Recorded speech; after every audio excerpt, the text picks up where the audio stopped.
Bonjour les asticots, c'est Nick Kubik, bienvenue dans l'épisode numéro 12 du podcast Toutes les idées. Ce podcast où nous allons prendre un thème, une contrainte et à partir de là nous allons écrire une histoire rocambolesque sous forme de script avec Timothée. Bonjour jeune homme, comment allez-vous aujourd'hui? Bonjour, enchanté d'être à cette émission littéraire.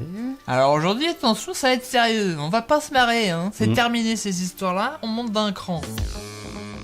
Justement, je vais vous rappeler le sommaire de l'émission. Nous allons commencer par tirer le thème de film et la contrainte qui vont ensuite nous enclencher la deuxième partie de l'émission, c'est-à-dire l'écriture de cette histoire, de ce script. Ensuite, nous essaierons de déterminer le réalisateur idéal ou les réalisateurs pour ce film. Ensuite, le casting qui va incarner les différents personnages. Ensuite, nous allons déterminer le titre de ce film et nous allons terminer avec un magnifique résumé qui vous permettra de comprendre cette fameuse histoire. Si à un moment donné vous êtes perdu, ne vous inquiétez pas, à la fin, tout tombe à chaque fois sur ses pattes. Avant de lancer le tirage, je signale que vous pouvez participer à cette émission vous-même en balançant, faut que j'arrête de parler de cette manière, en proposant un thème de film ou une contrainte à l'adresse touteslesidees@gmail.com. Tout est en minuscules en lettres, attaché, et idée c'est juste la lettre I et D. Oh, c'est astucieux hein, tout de même. Et notre assistante Anne réceptionnera vos propositions, comme ça nous on ne sait pas ce que c'est, et là on va aller farfouiller dans nos sacs et on aura des surprises de malade, ce sera hilarant. Voilà, forcez-vous un peu hein. Alors justement, c'est l'heure du tirage, attention, je commence avec le thème général. Alors, c'est une proposition de Arnaud, c'est un film catastrophe. Ouais. Et la contrainte, je l'ai déjà fouillé. Il a déjà pris la contrainte et ça peut tout chambouler, c'est une proposition aussi me semble. De Arnaud. Oh, double Arnaud. Envoyé du futur.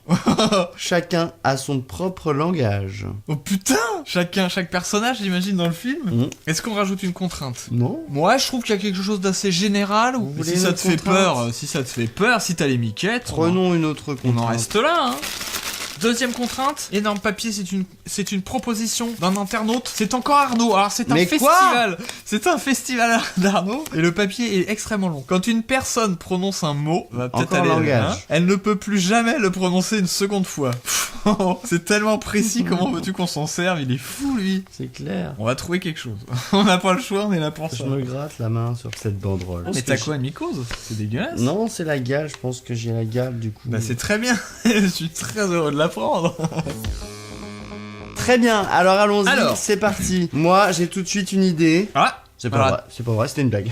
Oh merde. Pas d'idée. Chacun a son langage, donc personne ne peut communiquer. Et du coup, c'est ce qui crée la catastrophe. Il peut y avoir un truc comme ça, et on peut prononcer chaque mot qu'une fois. Ce qui ne sert à rien. Chacun a son propre langage, on peut pas communiquer. C'est vrai que ça s'annule presque. On est dans la merde aujourd'hui. Alors d'ailleurs, j'en profite, la dernière fois on avait rapidement parlé des structures de scénario qui permettent à la fois de t'aider quand tu écris un truc et puis qui permet aussi quand tu regardes quelque chose de peut-être identifier des étapes et de voir si c'est plus ou moins bien foutu et de comprendre ce qu'on essaie de te manipuler ou quoi que ce soit. Parce que finalement ça devient un cours de scénario ici. Voilà. Cette émission. On a dit qu'on régulerait pas aujourd'hui, même si je bafouille un peu.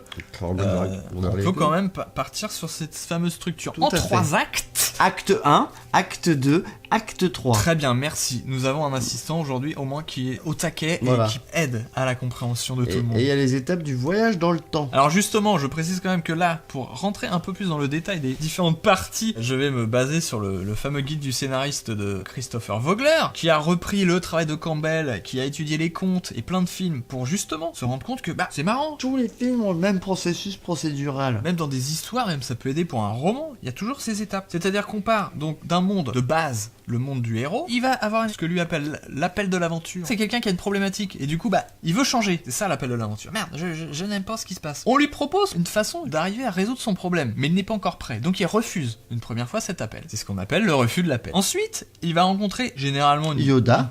Voilà, Yoda, c'est très bien, c'est un mentor qui va l'aider justement à comprendre qu'il a besoin de faire ça pour pouvoir changer ce qui pose problème dans sa vie. Étape numéro 4, la rencontre avec le mentor, qui va l'amener jusqu'au passage du premier premier seuil. Bon, ok, ça y est, j'ai fait une étape. Là, je me lance dans l'aventure, exactement. Et c'est à partir de ce moment-là, donc ça c'était l'acte 1, on voit qu'il y a des faits d'exposition, de présentation de tout.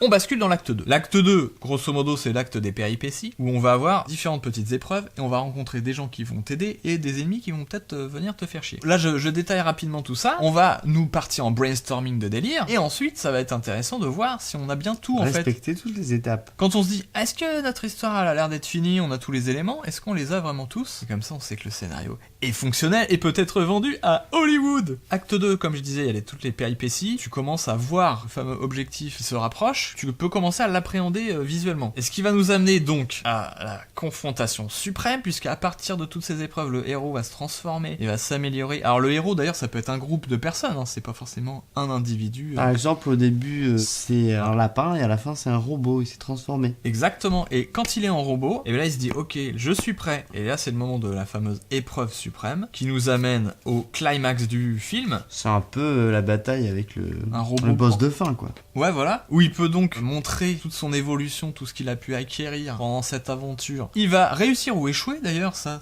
dépend des films. Et du coup, s'il échoue, c'est la récompense? Et bah, s'il échoue, il y a quand même ce qu'on appelle le chemin du retour, où il revient dans ce qu'on appelle le monde ordinaire, la situation de départ, qui l'a amené à vouloir changer. Il se retrouve face à ça. Et donc, il a quand même été transformé. Et c'est là où il y a une espèce de confrontation avec ça. Il a quand même normalement évolué et trouvé quelque chose à travers ça. Alors, bien sûr, un film peut se finir mal. La personne a voulu obtenir quelque chose, elle a pas réussi. Une espèce de moment où on revient dans le monde ordinaire, c'est le passage du 3e seuil. Et là, ce qu'on appelle la résurrection, c'est parce que la personne s'est transformée à travers cette épreuve. Et on finit avec l'épilogue où potentiellement ce qu'il a appris peut être transmis ou peut servir à d'autres personnes. Genre un personnage qui revient dans son village, maintenant il maîtrise quelque chose et il leur fait regarder, je sais maintenant comment on peut irriguer nos plantes patates. Nos plantes alors que tout était en train de crever. Voilà, ça c'était pour vous donner des pistes et c'est des choses... qu'un film a toujours une sorte d'utilité en soi. D'utilité? Bah ouais, c'est un apprentissage même pour le regardant. Tout à fait, généralement c'est pour ça qu'on aime tous les histoires. C'est de la fiction, c'est du vide, c'est des trucs inventés. Donc pourquoi on est tous fascinés par entendre une histoire alors même dès le départ on peut savoir qu'elle est fausse, c'est pas quelque chose qui a existé. C'est parce que justement à travers cette histoire, on a la sensation par procuration de faire une expérience qu'on ne peut pas vivre dans notre vie réelle et on a envie, on a besoin de s'enrichir de manière naturelle comme ça de toutes ces expériences parce que même à travers une fiction on peut progresser dans notre vision des choses. Du coup bientôt il pourrait faire des films où tu deviens riche en les regardant, mais riche de manière économique. Ah bah peut-être, c'est la prochaine évolution. Pour l'instant on vient riche moralement on pourrait dire. Tu vis je sais pas moi la vie d'un samouraï au 5e siècle au Japon féodal. C'est pour ça qu'on est fasciné par ce genre de choses potentiellement parce que ça peut être vivre la vie d'un clochard ou vivre la vie de quelqu'un qui te ressemble. Ça me parle aussi parce que c'est familier et en même temps c'est pas ma vie à moi donc du coup c'est ça, c'est quand tu regardes un clochard après tu dis oh putain je suis riche à côté de ce clochard et du coup tu deviens économiquement plus riche que ce clochard. Ah oui, te fait comprendre que ça y est on a trouvé ah oui, d'accord, pour être plus riche. En tout cas amusez-vous potentiellement dans les films à repérer genre fameuse parce que là je dis rencontre du mentor mais c'est pas forcément un personnage, un vieillard avec une barbe. Ça peut être une bouteille, une canette. Ouais, ça peut être dans un magazine, un article, ça peut être un animal. L'idée c'est justement les meilleurs films. Une prise de conscience. Voilà, ça peut être à travers un nuage dans le ciel, ce genre de choses. Mais donc c'est présent dans tous les films, dans toutes les histoires. Et là où c'est marrant absolument tout. Et il va y avoir toujours potentiellement des exceptions. Mais peut-être que dans ce cas-là, tu vois que l'histoire n'est pas totalement fonctionnelle. Quand on sent une frustration, on se dit ah j'ai quelque chose qui me manque dans le film. Et potentiellement il manque une de ses fonctions. Ou c'est mal résolu. Oui mais si c'est fait en conscience. Ah si c'est fait en conscience, bien sûr. Les transgressions des règles. Tout à fait, bien entendu. Ça, c'est les règles de base, on va dire, pour faire un truc carré qui fonctionne. Ça n'empêche pas qu'une fois qu'on les maîtrise, qu'on les a complètement intégrés, on peut aller au-delà ou les tordre, justement, jouer avec. Et ça peut faire naître d'autres choses, bien évidemment. Donc voilà, maintenant, c'est à nous de faire chauffer les cerveaux, mon petit pote. Et à la fin, on va essayer de voir si, naturellement, parce que c'est des choses qu'on peut apprendre de manière empirique, en fait. Tu regardes des films, quand toi, t'essaies d'écrire un scénario ou un bouquin, tu fais, ah, il y a un truc qui va pas, et puis tu te rends compte que tu reproduis ce schéma, en fait. Alors, film catastrophe, ça c'est pas mal, on n'a jamais fait. C'est un film où il y aurait une catastrophe. Bam, ça explose. Voilà. On est encore dans du Michael Bay, du donc, volcan. Tous les gens ont pas le même langage. Ça peut être ça la catastrophe. Bah exactement, c'est une catastrophe. Dire. La façon dont c'est écrit, on peut se dire que c'est le vrai monde que c'est ça. Est censé être comme ça, mais on peut imaginer que ça se transforme. Du jour au lendemain, il y a eu un bug. On est dans un monde normal, équivalent à notre monde. Il y a un espèce de truc chelou qui fait qu'on se rend compte que... Le glyphosate. Quand tu... ouais, par exemple... Quand tu prononces un mot, tu peux plus jamais le reprononcer. Ça, c'est la deuxième contrainte. contrainte. Du coup, ça pourrait être le début. Voilà, et Le après il y a début une du bug. deuxième évolution, et du coup les gens pour contourner ça sont obligés d'inventer d'autres mots Ah oui, tout le sinon, temps ça. pour pas être bloqués, sauf que ils se rendent Au compte bout qu'ils d'un ont pas moment- tous les mots, mêmes mots, et ils ont tous des langages différents. Ça me fait penser d'ailleurs à une nouvelle, mais j'arrive pas à la retrouver et j'avais trop aimé. C'était un mec, tiens je vais changer les noms des choses. La table je vais dire que ça s'appelle chaise, la chaise je vais dire coussin. Et à force de le faire, il a oublié les vrais noms, et du coup il pouvait plus communiquer avec personne. Ah oui. Il se retrouvait à mourir parce qu'il pouvait plus acheter à manger ou je sais pas quoi. Ça a dû être marrant à écrire. Et puis c'était assez bien ficelé. D'ailleurs, l'écrivain, il a mal fini parce qu'il arrivait plus à communiquer avec personne après. Bah ouais, il a écrit ça et les dernières phrases, on sait pas trop comment il a réussi à faire, mais il a écrit ce qui lui arrivait et il est mort. Il est mort de faim en fait. Donc au début, ça commence que les gens, ils ont bu trop de glyphosate. Ce serait le Coca-Cola dans ce monde-là. Il y a ça dans Idiocratie, le Qu'ils peuvent film. plus parler. Je me permets de faire une Allez-y. citation. Tout à fait. Une référence. Faites bien. Idiocratie, c'est justement ce film américain où les gens, je crois que c'est pour irriguer les plantations, ils utilisent du soda. Oui, c'est ça. Du coup, tout est à Exactement. moitié niqué et ils se rendent compte, il y a un débile qui arrive dans ce monde, parce que c'est dans le futur. Un débile du monde d'avant. Voilà. Qui est un mec ultra intelligent pour ce monde-là. Voilà, parce que il leur dit, peut-être vous mettez de l'eau et ça va mieux remarcher dans vos plantations. Et le film est assez marrant C'est quand vrai même. qu'il est pas mal Il est fait. pas mal. Ton histoire de buvez du glyphosate, c'est trop bien. Et en fait, ça te rend con et tu te rends plus compte que c'est à cause de ça que tu deviens Ça te rend con. pas con, mais ça fait des bugs sur le langage petit Ouais. à petit. Et là, donc, les gens, ils commencent à dire putain, je voudrais raconter une histoire, mais j'arrive pas à dire le mot là. Je sais pas pourquoi ça veut pas sortir. Je l'ai en tête, mais il ne veut pas sortir. Et sachant que là, dans tout ce que tu viens de dire, Cheval. je pense qu'il y a plein de mots que t'as dit une fois et que t'aurais pas Bah, pu c'est ça. pouvoir redire. Ne serait-ce que tous les articles. Bah oui.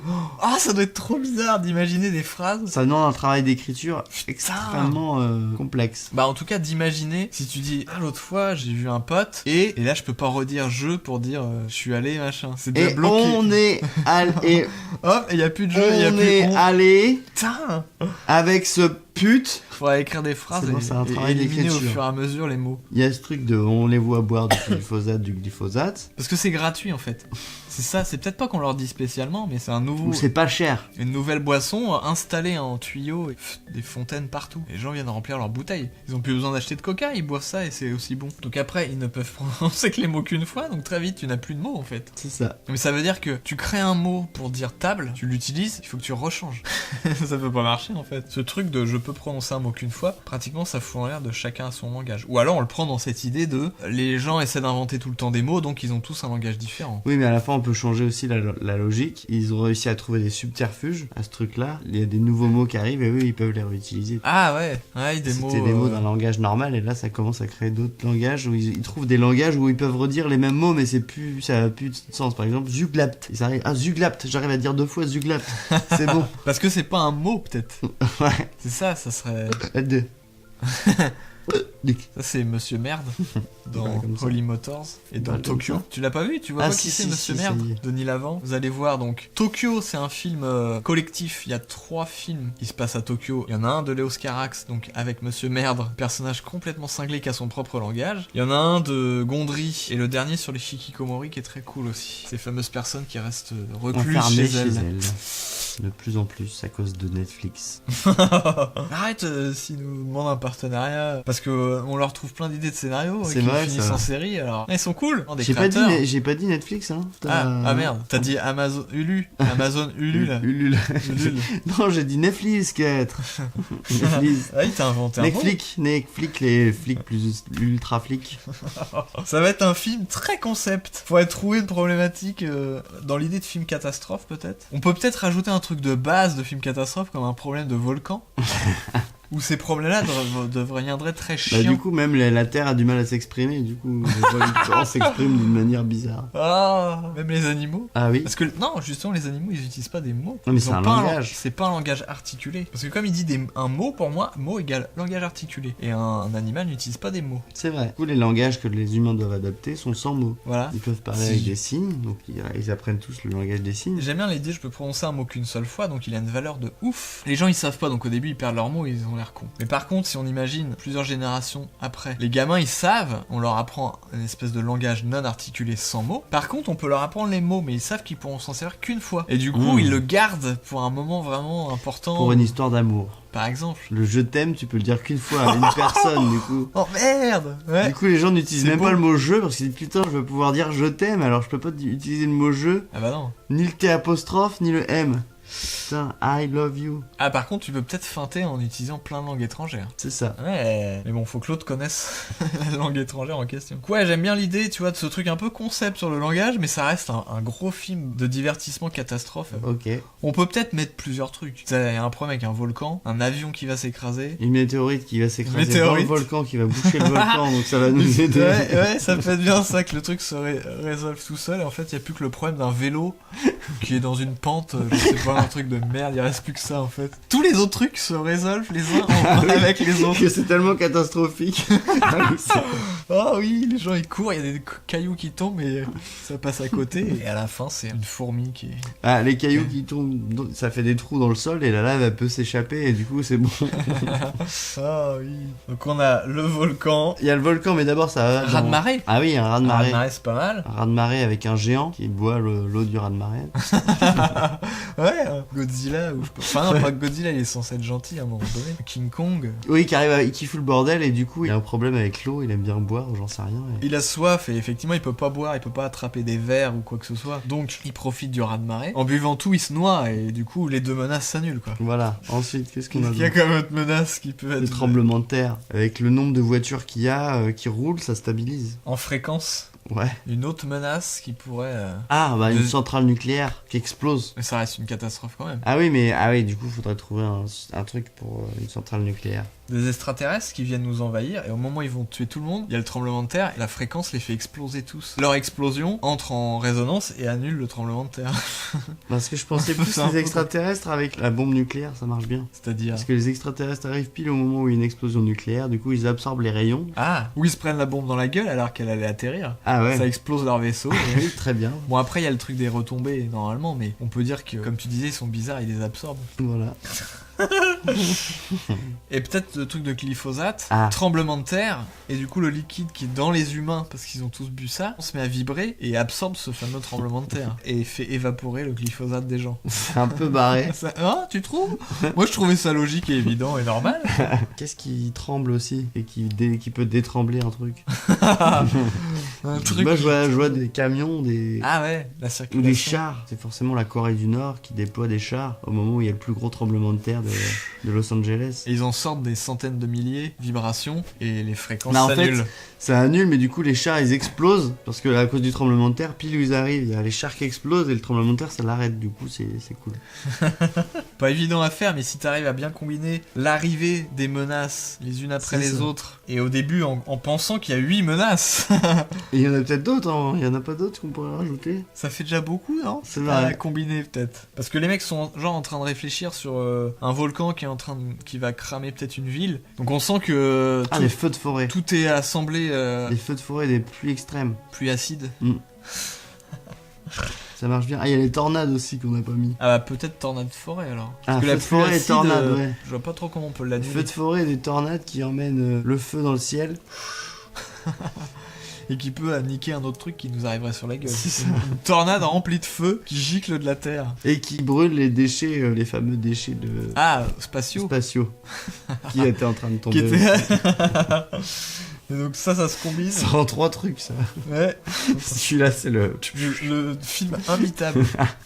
Bah, en fait, faut réussir à j'adore. trouver des personnages qui sont dans ce bordel et qui essaient de résoudre. Parce qu'en fait, ce qui est marrant aussi, c'est que on pourrait avoir cette sensation, les humains, des scientifiques, des gens extrêmement compétents, qui se retrouvent à essayer de résoudre ces problèmes, qui les dépassent complètement. Hein. Ils arrivent à se résoudre les uns les autres. On sent que l'humain, il sert à rien et il est juste là en train d'assister à ça. Et il peut serrer les miches et espérer ne pas crever. Tu vois, il y a ce truc Oui, de oui. ça nous dépasse et cette espèce d'impétuosité humaine à croire qu'on peut tout maîtriser. Et ben, ça nous revient à... Hein Voilà. Ça nous remet à notre place. D'où l'idée de finir sur une fourmi. Et il y aurait une menace de merde à la fin qu'on aurait négligée. Une fourmi qui a une patte cassée à cause d'un humain, j'en sais rien. Le glyphosate. Ce qui finalement fout le bordel, c'est le truc du langage. On n'arrive plus à avoir de culture et on meurt parce qu'on a justement on est nul en tant qu'humain si on n'a pas le langage. Ah ouais. Ça fait un truc un peu justement d'humilité, de se remettre à notre place. Par exemple, les tigres, c'est parce qu'ils défoncent les autres et qu'ils courent vite. Pardon. Il m'a griffé la main. Chacun a sa force et nous, notre force, il y a le langage dedans. Et le fait qu'on perde le langage, ça nous autodétruit. On n'arrive pas à transmettre à nos enfants des trucs et du coup, ils meurent de faim et enfin, tu vois, plein de différences. Parce qu'on n'y pense pas au début, on voit que c'est un petit problème de langage. Il y a tout ça qui se passe, au final, ça fait rien. Par contre, le langage finit par se déliter et tout le monde ayant son propre langage, ça marche plus et les humains meurent, quoi. Ah oui, tu veux dire qu'au début, on commence un peu avec ce truc de langage. On l'oublie parce qu'il y a des catastrophes de malades. On l'oublie sans l'oublier parce que c'est présent. Oui, c'est toujours là, mais en tout cas, on l'oublie en tant que menace. Voilà. Un peu. Oui, c'est ça. Parce qu'on se dit que ça, c'est quand même plus grave. C'est ça, exactement. Et puis finalement, c'est bon, on est sauvé. Et ben non, en fait. Exactement. Après, il faut réussir à trouver des personnages qui vivent ça et qui incarnent toutes ces étapes. On a un volcanologue qui, du coup, est sur le coup du volcan. Enfin, moi, j'imagine ça un peu quand même en mode action. Hein. Il s'appelle Richard. À l'américaine. Pas en mode on est dans des bureaux. Tout à fait. On est d'accord. On est d'accord. Le mec, il est sur le terrain, il court, etc. Voilà, Richard. On repart sur les années 90, c'est forcément un mec qui prend les choses en main. Et il apprend par Tokiwoki, j'en sais rien. Et le météore qui est en train de s'approcher, on l'a pas vu venir. Le mec, il se sent débordé, il se dit, mais putain, le volcan. Enfin, en même temps, le volcan, ça menace pas toute la Terre. Annie, c'est Annie qui gère tout ce qui est météore. Ah oui, c'est elle qui le contacte. Bien entendu, ils ont une histoire ensemble. Non, le cliché. C'est sa fille, Annie. Ah ouais, sa fille. Papa, elle a 4 ans et demi. Papa, j'ai vu sur ma tablette qu'il y a un météorite. Ça arrive sur Google Maps. Parce que à cette époque-là, tu vas sur Google Maps, tu vois en direct le monde en vidéo en permanence. Ouais, c'est tu te balades, c'est pas juste des photos qui ont été prises il y a 3 ans, il y a écrit Google 2008 et les trucs sont mal collés. Là, on voit les nuages et tout. Tout à fait. Ça. Moi, j'avais imaginé ça, digression au passage, pour un jeu vidéo. Ça me fascinait cette idée d'un jeu vidéo un peu en mode open world. Enfin, c'était un peu avant les open world parce qu'en fait, j'aime pas ces jeux-là finalement. Mais c'était cette sensation de je me balade dans la ville, je prends une voiture, je trace machin. Mais que ce que je voyais, c'était retranscrit en polygone, mais à partir de caméras partout qui filment le monde. Donc, s'il y a une voiture devant moi, elle est comme ça dans la réalité, sauf que moi je suis dans un espace virtuel. Et du coup, je me dis, mais comment on fait à partir du moment où, par exemple, cette bagnole que j'ai prise, je la fous dans une vitrine. Bon bah dans la réalité ça se passe pas. Donc il y a une espèce de discordance entre on prend les infos de la réalité pour générer ce monde et moi le bordel que je fous dedans, comment on gère. Voilà, mais du coup ça me fascine. Il faut de la puissance de calcul. Avec les ordinateurs quantiques on y arrivera peut-être. Oh oui, cool. Donc je vais pouvoir faire mon jeu finalement. Peut-être. Ouais. Ou alors ça commence sur le météore. Il y a un météore qui menace la Terre, machin. Donc c'est un peu latent. Ça on peut le mettre de côté mais il est quand même là. Ça très bien. Chaque plaie d'Égypte va avoir son personnage. On verra si c'est nécessaire de faire ça, c'est trop systématique. Ensuite, donc le volcan, le mec, cette sensation de débordement, les personnages peuvent aussi l'avoir, mais nous en tant que spectateurs, c'est surtout à nous de l'avoir. C'est ça. Donc on sait que la Terre est menacée d'une météore. Normalement, ça suffit dans un film. Et bah nous, on vous rajoute un volcan, les gars. Parce qu'on n'a aucune limite. Et même un raz-de-marée. Tout est une catastrophe mondiale à chaque fois. Bien sûr. On voit les spécialistes. Mais putain, c'est pas possible. Qu'est-ce qui se passe? Oui. Ils peuvent pas le dire, par contre, ça va être compliqué parce qu'ils peuvent plus parler. Mais putain, c'est pas possible, qu'est-ce qui se passe? Et lui, il peut plus rien dire après. Faut pas qu'il y ait toutes les menaces en même temps. Du coup, s'il y a plein de personnages, on peut les utiliser pour faire des suites de mots. Parce que l'autre peut réutiliser le mot que l'autre peut plus dire. Quoi? Ils s'entraident comme ça. Il peut plus dire Ils ont un carnet. Du coup, ils se mettent à plusieurs pour pouvoir faire les phrases. Oh merde. Mais très vite tu peux plus rien dire, même à plusieurs. Ouais, mais du coup, le jeu, vu qu'il y a des milliards de personnes, c'est pas grave, ça se répartit. Ils arrivent à s'organiser comme ça jusqu'à ce qu'il y ait un épuisement du besoin de communiquer. Oui. J'aime bien l'idée.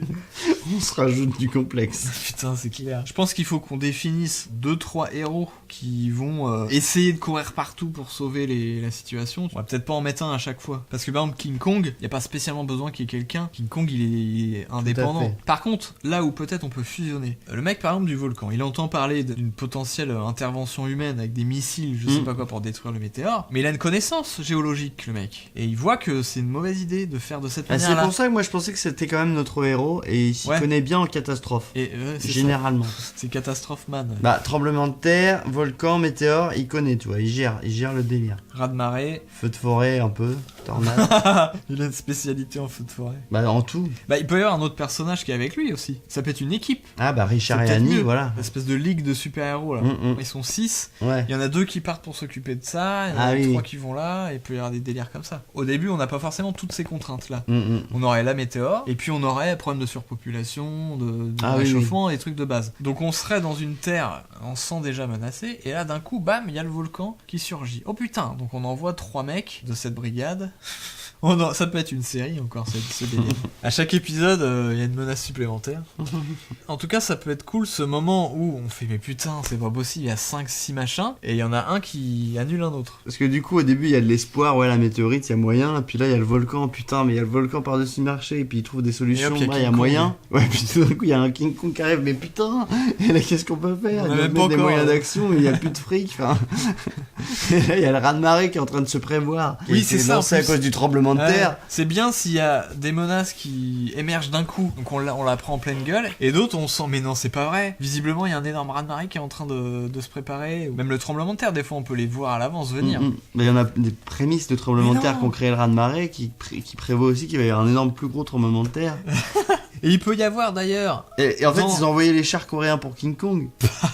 Bah non, parce que là du coup ça serait vraiment les menaces qui s'annulent, alors qu'à la base la Corée est pas contente de la façon dont la brigade ou je sais pas l'organisation internationale gère les problèmes. Du coup ils déclarent la guerre au monde, tu vois. Ouais, ou alors parce un câble. Ouais, mais parce qu'il y a les États-Unis qui prévoient d'envoyer une bombe nucléaire sur la Corée, et c'est pour ça qu'il y a les IT qui arrivent. Oui, par exemple ils veulent lancer l'arme nucléaire sur King Kong au début. Et finalement ils l'envoient sur la Corée. Et où les Coréens sont pas contents. Du coup ils déclarent la guerre, tu vois. Ah oui. J'essaie de résoudre un problème en envoyant un missile sur King Kong, et je me retrouve avec un 3e problème.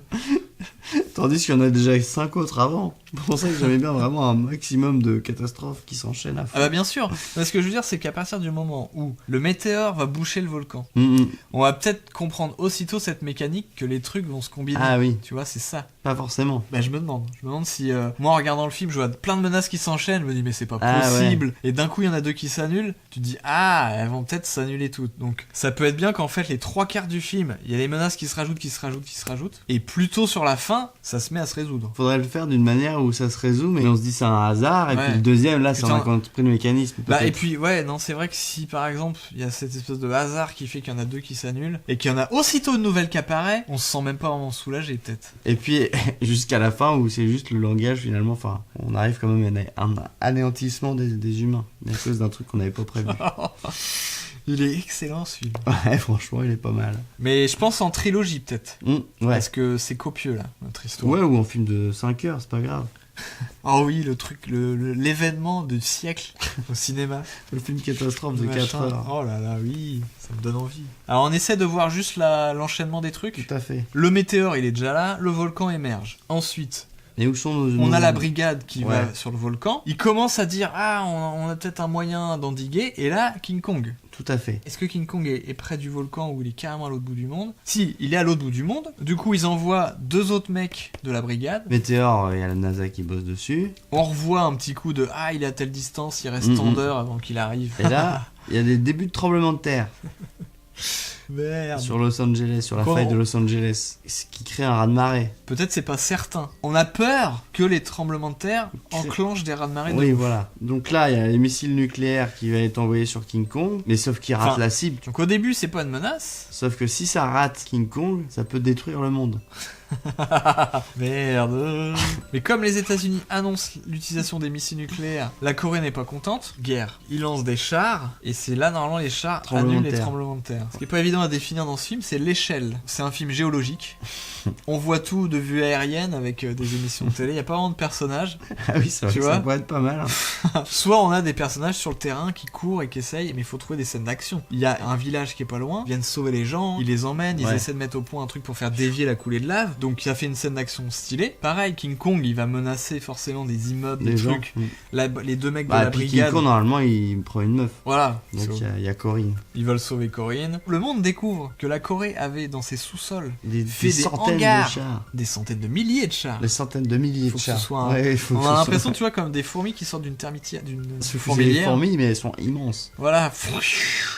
Wow, mais non, D'ailleurs, c'est quand pas on les voit possible. sortir, ça tremble, justement. Oui, voilà. Comme c'est la Corée et que c'est un tremblement de terre américain, il y a une différence de phase qui fait que ça s'annule. Fait exploser les chars et fait exploser, entre guillemets, le tremblement de terre. Du coup, les Américains peuvent envoyer leurs missiles nucléaires tranquilles. Sauf que là, il y a un bordel avec King Kong, justement, et les mecs qui sont sur place pour sauver des gens, un immeuble et tout. Ils arrivent à l'amener ailleurs. Ce qui fait que les missiles ont ciblé le mauvais endroit et on sait qu'ils vont atterrir directement et détruire la Terre. Du coup, ils les font voler, mais ils peuvent plus les faire atterrir sans qu'ils explosent. Du coup, ils les font voler autour de la Terre jusqu'à ce qu'il n'y ait plus de carburant. Pour gagner du temps. Ouais. Et on sait que quand ils vont tomber, c'est C'est foutu. Et ils cherchent d'autres solutions. Et là on dit, il y a des extraterrestres qui arrivent. On voit le truc peut-être venir. Que si avant Et non, qu'il parce ait- qu'ils pourraient se dire, on va balancer une autre bombe nucléaire qui va exploser en l'air, mais il y aura des retombées, mais au moins ce sera moins pire, tu vois. Ils sont pris dans un engrenage de catastrophe. Et ce que j'allais juste dire, c'est que peut-être on peut lancer la menace E.T. juste avant qu'il lance les missiles. Et on apprend qu'il y a quand même un raz-de-marée suite au tremblement de terre, malheureusement. Il y a Oui, quand voilà. même ce problème. Très bien. Ils ont envoyé les missiles, mais King Kong il se fait bouffer par le raz-de-marée. Du coup, il est plus là. Du coup, merde, il y a le missile qui va exploser Ouais, et on c'est le bien fait aussi, tourner. Peut-être il se rend compte à cause de la meuf qu'il a dans la main là, qui veut sauver les gens et il voit la vague arriver et il court avec la vague en la buvant en même temps et il se force et il se noie. Quand il s'annulait, il y avait le raz-de-marée. C'est ça. Et les extraterrestres peut-être en même temps. On se dit est-ce qu'il y a un rapport ou pas? C'est trop bizarre. Les extraterrestres débarquent et ils ont l'air belliqueux, ils commencent à lancer un ou deux missiles. Les Américains, s'il y a les extraterrestres qui arrivent, on se dit ils vont leur tirer dessus, leurs missiles nucléaires. Ah oui. Donc faut qu'ils tirent leurs missiles pour King Kong et là, les extraterrestres. Oh non. Les missiles ils sont déjà loqués sur King Kong. King Kong se noie et détruit le raz-de-marée, mais du coup ça crée la menace missile nucléaire. Et les extraterrestres foncent avec leur vaisseau, ils prennent les missiles dans la gueule et les absorbent en même temps. Ça finalement volcan et météore en dernier je pense c'est le plus marrant. Le truc qui se pose, pouf, et ça bouche le dernier trou. Et on n'a pas encore eu feu de forêt tornade. Où est-ce qu'on le fout celui-là? Tu vois, il y a ce truc un peu d'accalmie. Sinon on l'enlève. Hein. Feu de forêt tornade, déchets spatiaux. Ah non, c'est cool quand même. Parce qu'il peut y avoir ce truc de on respire un peu, tu vois. Il y a eu les 6 menaces qui se sont annulées. Il y a quand même toujours le météore. Il y a quand même toujours le volcan. Hein. Justement, le volcan, comme il est toujours une menace, il a fait augmenter la température sur Terre. Donc ça déclenche des feux de forêt. Ah oui, très bien. La tornade, par contre, on n'a pas dit spécialement d'où elle venait. Bah si, parce que c'est les E.T. en absorbant, ça crée des courants. Ouais. Et là, on voit les tornades qui se mettent à aspirer le feu. On se dit ouf. Sauf que le feu reste dans les tornades. Et là, ça brûle dans l'atmosphère, ça augmente la température terrestre. Les machins partent dans l'espace. Parce que la menace des déchets spatiaux, on l'avait pas explicité. Peut-être avec le Avec météore, la météore, on peut en parler. Ouais, brûle la météore, qui était immense. La météore se réduit. Ah oui, d'accord. Et juste ce qu'il faut pour... Juste ce qu'il faut pour boucher le volcan. Sans détruire la Terre. Ah oui, c'est bon ça. Ouais, du coup, ça enlève les déchets spatiaux. Voilà. Donc ça détruit le météore qui ensuite bouche le volcan. Au final, tout est sauvé. Sauf ce problème de langage qui se dispersait au fur et à mesure. Et là, il reste encore 2 heures de film. C'est pas évident. En fait, on a tellement investi catastrophe. C'est ça. Les trucs de langage, c'est pas évident à trouver des scènes, quoi. Bah, faudrait que ce soit dans les interactions entre les spécialistes. Ou même dans l'action, quelqu'un qui veut dire attention. Et on voit que la fois On suivante. peut pas te dire gaffe, Quoi faites gaffe. Quoi Ah non, tu peux le dire qu'une fois. Bah, faites gaffe. Faites gaffe. Putain. Il faudrait trouver un truc cool là juste après toutes les menaces qui sont résolues. Bah là, les gens en fait, ils arrivent plus à communiquer. Pendant toute l'aventure, ils perdent tous leurs mots en fait. Ils se sont inventés un langage non articulé. C'est ça, ils ont tous une façon de faire. L'autre il fait. Ils ont chacun un langage. On peut juste voir des gens, par exemple, je sais pas, qui cultivent. Ils arrivent pas à expliquer. Non, faut que tu remettes une graine là. Et puis on les de voit l'eau, mourir de machin. faim. Tu dois réparer. Dans les usines, dans les machins, voilà, plus rien et du ne coup, il y a marche. plus d'énergie et. Plus d'électricité, bah ça c'est bien, ouais, plus d'électricité, plus d'énergie, plus de bouffe, tu vois des gens mourir de faim. Il y a moyen de faire des scènes comme voilà, ça. qui gueule sur l'autre pour lui dire tu dois faire ça, et l'autre bah.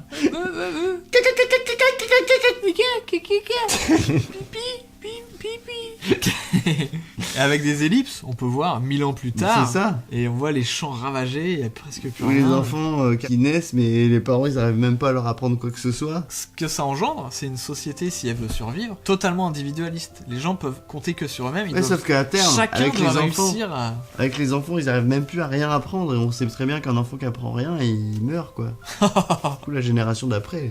Tu crois pas qu'on redevient un peu comme des primates? Bah, ils On a arrivent plus le plus à- langage articulé, mais on trouve d'autres moyens de communiquer. Ils arrivent plus vraiment à nourrir leurs enfants parce qu'il y a plus de nourriture. Et plus que des ruines. Du coup, ils se laissent tous mourir. Et le plan recule comme ça sur la planète Terre. Et on comprend qu'elle est finie, quoi. C'est ça. C'est beau, c'est assez beau. Hein. Mm, mm. Rocambolesque. On n'a pas de personnage vraiment. Hein. Non, mais bon, voilà, C'est pas l'idée du film. Ces films catastrophes à une grande échelle, on a cette espèce de brigade. Et ben voilà, on a quand même un scénario. Observation des étapes du voyage du héros. C'est le par nom rapport de- à notre scénario. C'est le nom que donne Christopher Vogler à son système scénaristique. Le monde ordinaire, en fait, c'est notre monde, et dès le départ, on a cette météore. En fait, la thématique, c'est plus lié au langage, puisque c'est ça la fin du film. Ah oui, Ça, finalement, c'est que des péripéties. tout à fait. En fait, notre structure, elle est ouf. Elle est complètement décalée des films habituels. Le refus de l'appel, c'est-à-dire que les gens vont continuer à essayer de se débrouiller avec ces catastrophes sans s'occuper du problème du langage, finalement. Presque, la rencontre avec le mentor, ça pourrait être après les catastrophes. Bah si, Enfin, ça peut être c'est un- pendant. C'est un mélange, quand Ça même. peut être pendant. Non, mais c'est un mélange, parce Oui. que quand même, les catastrophes, elles constituent l'aventure. Tout à fait. Donc le passage du premier seuil, ça peut correspondre au moment où le héros Richard, là on avait dit, Mhm. va à 2-3 mecs de la brigade qui vont s'occuper du volcan. La rencontre avec le mentor, ça peut peut-être être à un point de vue plus fin dans notre scénario qu'on n'a pas détaillé, un problème lié à ce qui va se passer au volcan, avec le village, etc. Mhm. Quelqu'un qui va l'aider à trouver comment dévier la lave. Du coup, les problématiques et les fonctions là, elles peuvent exister à différents niveaux. On peut les voir à l'échelle du film en entier et à l'échelle d'une séquence. Un peu comme dans une série Ah oui. où tu peux regarder C'est à le l'échelle fractal. d'un épisode et à l'échelle de la série en entier. Tout à fait. C'est lié à ce qu'on appelle les arcs narratifs. Dans un film, tu peux avoir l'arc général complet avec la thématique principale et Et t'as les quand même sous-arcs. des petits arcs, notamment avec les personnages secondaires. Les tests, les alliés, les ennemis, ça c'est tout le bordel de catastrophe. On pourrait mettre l'approche, ça nous oblige à repenser à notre histoire de langage, C'est peut-être ça. à mettre en exergue cette problématique. Bah merde, là il va falloir un moment qu'on fasse quelque chose avec ces histoires de langage. L'épreuve suprême, bon bah ça va être les dernières étapes de bordel de catastrophe. Le climax du film, c'est le dernier moment fort. C'est ça. Et là, la récompense, c'est calme. Ouais, Oh, c'est enfin calme. l'humanité est sauvée. Mais là, nous, Ah, attention. on fait un film un peu, et ça peut tout à fait se faire, notamment James Cameron, il aime beaucoup faire ça, un film où il y a 2 voire 3 climax. Si tu regardes Aliens, je crois qu'il y a 2 ou 3 Ah oui, climax oui, de tout à suite. fait. Ça c'est du boulot d'écriture parce que si le climax il fonctionne, c'est parce que il y a des enjeux forts derrière, en plus du moment spectaculaire. Ce qui est intéressant, c'est donc sur cette fin qui est normalement assez rapide. L'épilogue, ça peut être quelques minutes hein, dans un film. Le héros est sauvé, il retrouve sa famille, ils sont contents. Point. Là, nous, ça va être très long là, Un peu l'épilogue, long. parce qu'il y a encore toute une problématique finalement, un autre arc narratif quelque part, avec le fameux chemin du retour où là, on se retrouve face à la nouvelle situation en quelque sorte. Qu'on n'avait pas eu le temps de faire gaffe à cause que toutes les catastrophes du monde. La résurrection, ça peut être ces personnes qui sont transformées, qui maintenant ne peuvent plus parler. Bah nous, ça se finit mal. Donc le retour avec l'élixir c'est plutôt un poison. Et l'humanité disparaît quoi. Mais d'une manière qu'on n'avait pas. On n'avait pas vu venir venir. ça. Hein, et c'est là où on voit que la façon dont on a construit notre histoire est assez particulière. Tout à fait. Et rend le film plus original parce que on déséquilibre la taille de certaines parties.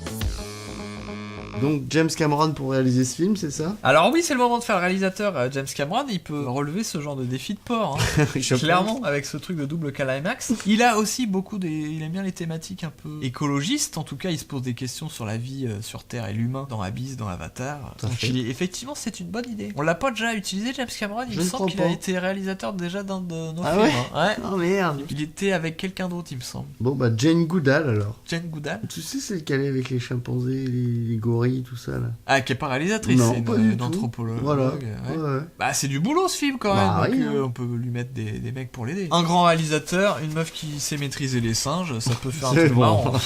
Par contre, bon, on rentre pas dans leur vie privée, on ne sait pas voilà, ça ne regarde pas ce qui... Voilà. Non, c'est ça. Hein. Donc maintenant le casting. Notre héros Richard, donc Richard Gere, Ouais, c'est vrai, c'est pratique. et Annie Cordy. Même si on sait plus qui est Annie Cordy, vraiment. Bah, c'est une des meufs de cette équipe. Donc de il nous en 6. faut d'autres, On peut s'amuser Allez, à balance. mettre les 4 autres personnes. Un autre mec, Poutine. Ah, Vladimir Ça Poutine. peut être bien qu'on varie, tu vois, Ouais, carrément, parce que Vladimir vu qu'il y a un Poutine. côté très international à ce film, il nous faudra une coréenne qu'on connaît pas, une actrice coréenne. Chikungunya. On peut l'appeler comme ça, on s'en fout. On sait pas qui c'est du coup. Il y a sûrement une actrice coréenne qui s'appelle comme ça. hein. Bon, pas très bien. Un autre cum, un petit français là. On peut peut-être sortir. Mathieu Amalric. Ouais, il a déjà fait des trucs un peu de fin du monde et tout là. Très bien. Et puis une femme en Europe. Agnès Varda n'est plus de ce monde, on ne peut pas. Bah pourquoi pas. Si tu la vois bien dans cette équipe de super-héros scientifiques. Ah, on l'a refait en 3D. On peut. Agnès Varda, réalisatrice, plutôt expérimentale. Elle peut peut-être même filer un coup de patte vite fait sur certaines le scénario. séquences. Autant en profiter. Enfin, son avatar en 3D du coup. Ouais. Donc faut créer aussi son intelligence artificielle C'est pour que ça ça. marche. C'est quand même bien le futur. Alors maintenant, il nous reste le titre. La guerre des mondes. La guerre de la Terre. La Terre en galère. La Terre en galère. Oh oui, ah, c'est pas mal. Ça donne une mauvaise idée du film, mais La Terre en galère. La Terre en galère. C'est juste que Ça on explique. imagine un film couillon. Et puis Mais tu te ça retrouves explique face à un bien. machin à 600-700 millions de dollars. Un truc de 6 heures, ça n'a jamais été vu. Un truc aussi ambitieux. Et puis en plus, n'oubliez pas que vous devez réaliser ce film quand même. Hein. Ah bah oui, si vous avez écouté, on aurait peut-être dû leur dire au début. Bah oui. Hein. Ah ouais, c'est trop tard maintenant. Si vous avez écouté, vous êtes obligé de réaliser ce film. hein. Désolé pour vous. C'est vous qui êtes en galère du coup. Écoute, c'est l'heure du résumé. Je prends ma respiration, c'est parti. Nous sommes en une époque où on n'a rien à foutre qui est dans le futur. On apprend qu'il y a une météorite qui menace la Terre. Attention, c'est un nouveau Armageddon le film. Et justement, la Terre vit des heures un peu sombres. Pollution, réchauffement climatique, les tensions montent à l'international. Le glyphosate. Qui est devenu gratuit et les gens boivent ça en permanence.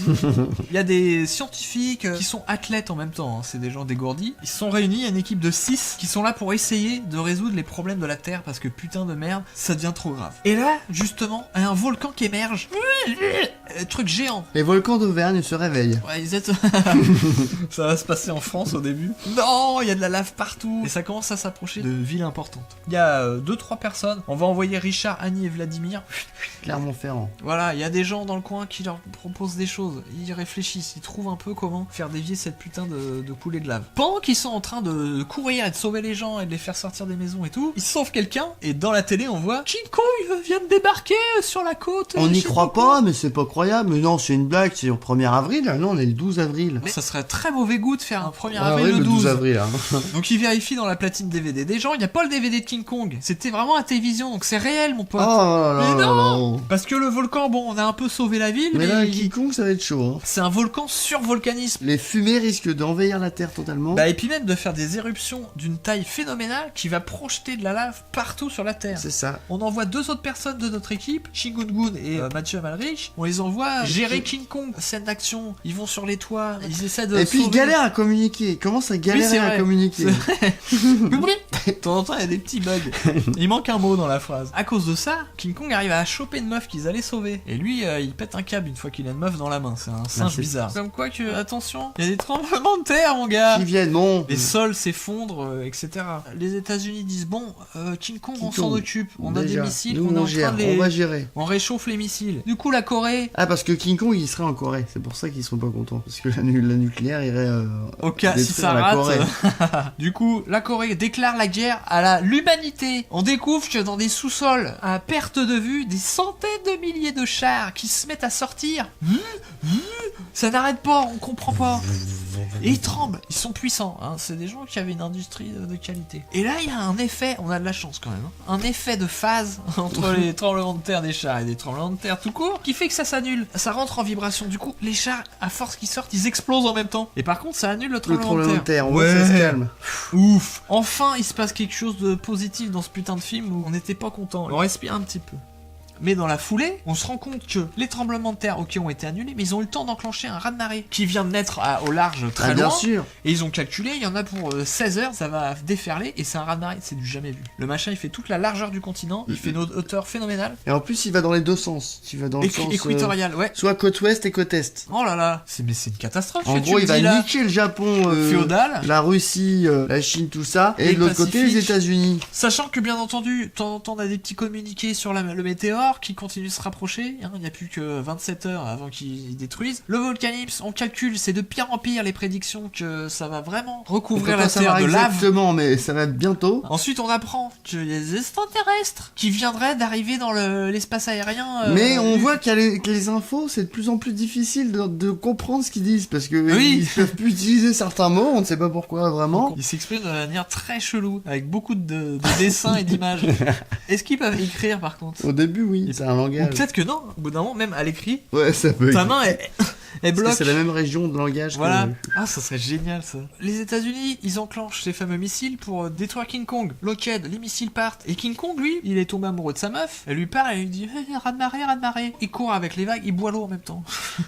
Et là, on se rend compte que ça marche, le con. On lui dit ouais, King mais. De l'autre côté, mon gars. Donc il court, il fait tout le tour de la Terre. Ce qui fait que les missiles, ils sont là.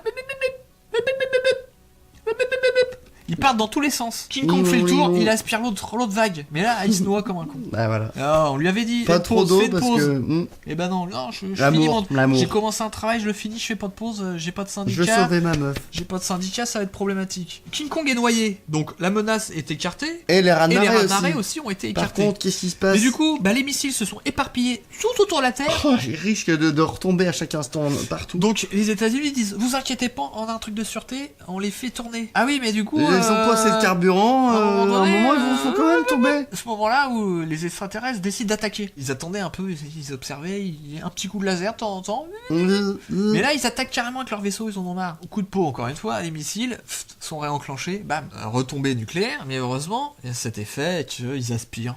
Coup de peau, les extraterrestres ont des technologies de ouf. La menace des missiles est écartée, la menace des extraterrestres est écartée. Parce qu'ils ont un truc, les extraterrestres dans leur vaisseau, s'ils détectent du nucléaire, c'est annulé et transformé en air. Ah merde! Ah mais du coup ils étaient nombreux et ils allaient très vite. Du coup ça fait des courants d'air de ouf. Bah c'est ça le problème. Ça a créé des tornades. Bah vu que ça a transformé en air toute la puissance nucléaire qui est devenue en air qui a créé des tornades géantes. Parce que vous avez vu le film Twister, c'est rien à côté. C'est des tempêtes dans un verre d'eau. Là c'est à l'échelle sidérale, attention. En même temps, ils continuent de nous informer quand même. Le météore se rapproche, plus que 12 heures avant qu'il...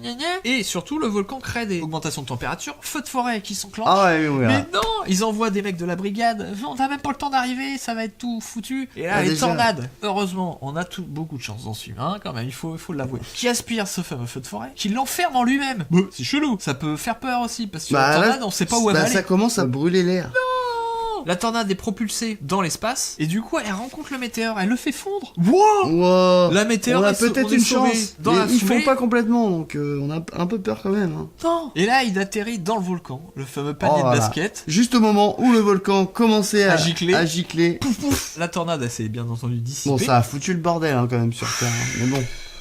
Là, on commence à respirer, à voir, on se dit, bon, on peut voir l'avenir. Qu'est-ce qui vient de nous arriver? Dans tous les sens, de pourquoi toutes ces catastrophes et pourquoi elles ont été résolues. Les gens se regardent, ils sont contents, et après... Ils ne peuvent plus parler. Et au début on se dit bon trouver d'autres moyens, ellipse, et on voit qu'on peut plus transmettre d'informations, et les journaux télévisés ne peuvent plus exister, il n'y a plus de télé, on peut plus écrire de bouquins, il n'y a plus rien, tout disparaît, on peut plus faire de films, on peut plus écrire de scénarios. Plusieurs années là, et les parents font des gamins, mais ils ne peuvent rien leur inculquer, c'est une catastrophe, et du coup ils s'entre-meurent. Non, et l'humanité crève comme une chienne, et il faut quand même finir sur cette petite image du glyphosate. Tu en aurais compris que c'était à cause de ça, bien entendu. Hein, Monsanto. Fin de la Terre en galère.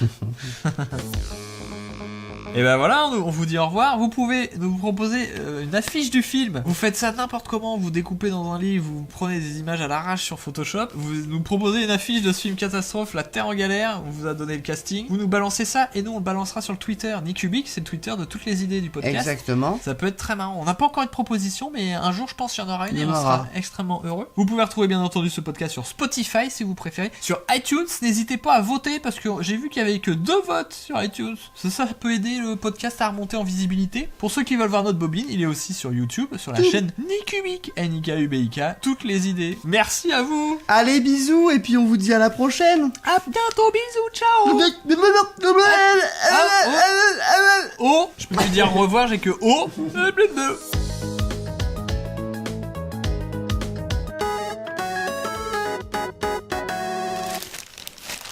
T'as déjà choisi? Je sais que cette histoire. Bon, faut qu'on y aille. Ah mais il y a embrouille là, qu'un trafiqué.